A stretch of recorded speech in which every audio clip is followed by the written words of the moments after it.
Here with Keanu Tanuvasa, BYU defensive lineman. Fun question for you, Keanu, here to kick it off. Most famous person in your phone, contacts? Most famous person in my phone.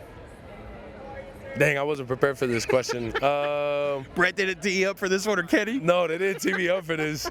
Probably Chase Roberts.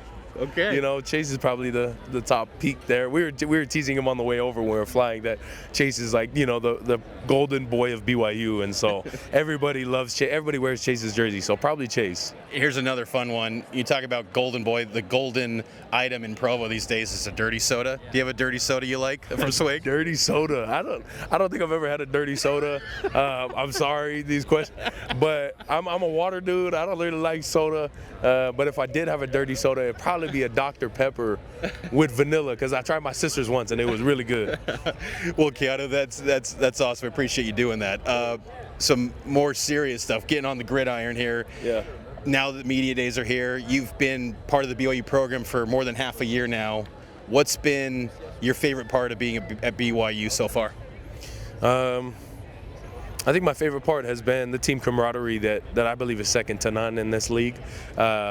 I think the team has found a way to be a unit and has found a way to just ultimately be one. And I think that's the greatest thing that you can have as a team, with so many personalities, so many attitudes, and so many different backgrounds. To be able to function and to move as one is something that I love being a part of, and I've seen that BYU flourishes at doing. How have you embraced some of the new guys that are joining the interior of the defensive line? Since we spoke in spring, I think if Justin Kirkland's joined, how have you kind of, because you're the leader of the group, how have you kind of worked those guys in to kind of get them up to speed? I think the way we work them in is we've invited them to be themselves.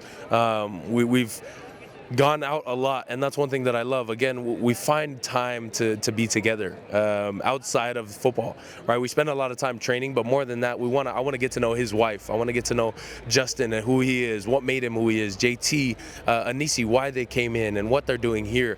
And ultimately is to encourage them to be themselves, but to be themselves in the standard of how we hold ourselves at BYU.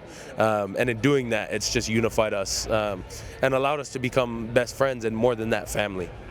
On your podcast that you host, you said that you feel like you and this team can be playing in December, Big 12 championship. Yes, sir.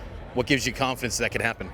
I think the confidence comes from everybody playing their own role, and ultimately the blessing of people just buying into the culture. People have found their own ways to radiate the culture of BYU in their own way. And again, coming from so many different backgrounds, it's something that only adds to the fire, is when someone brings something from their own attitude and their own life and adds it in the performance of what we hold ourselves as, and now we're able to go out and be even more of a powerful weapon because of the additions. Last thing for you, Keanu, what's going to make this defensive line successful this year? I think the thing that will ultimately set us apart and make us successful is standing by each other. The ability to recognize what the other person is fighting for and keeping them accountable to that, and keeping them accountable to the way that they play. Understanding their capacity is huge, and I know my defensive line better than I've known a lot of players that I've played with, and so from that I'm able to pull out their true motive, their true why, which allows them to perform at their best potential and their best attitude that they have, and so that connection is what's going to separate us from others. Thanks, Keanu. Yeah. Appreciate you, Mitch.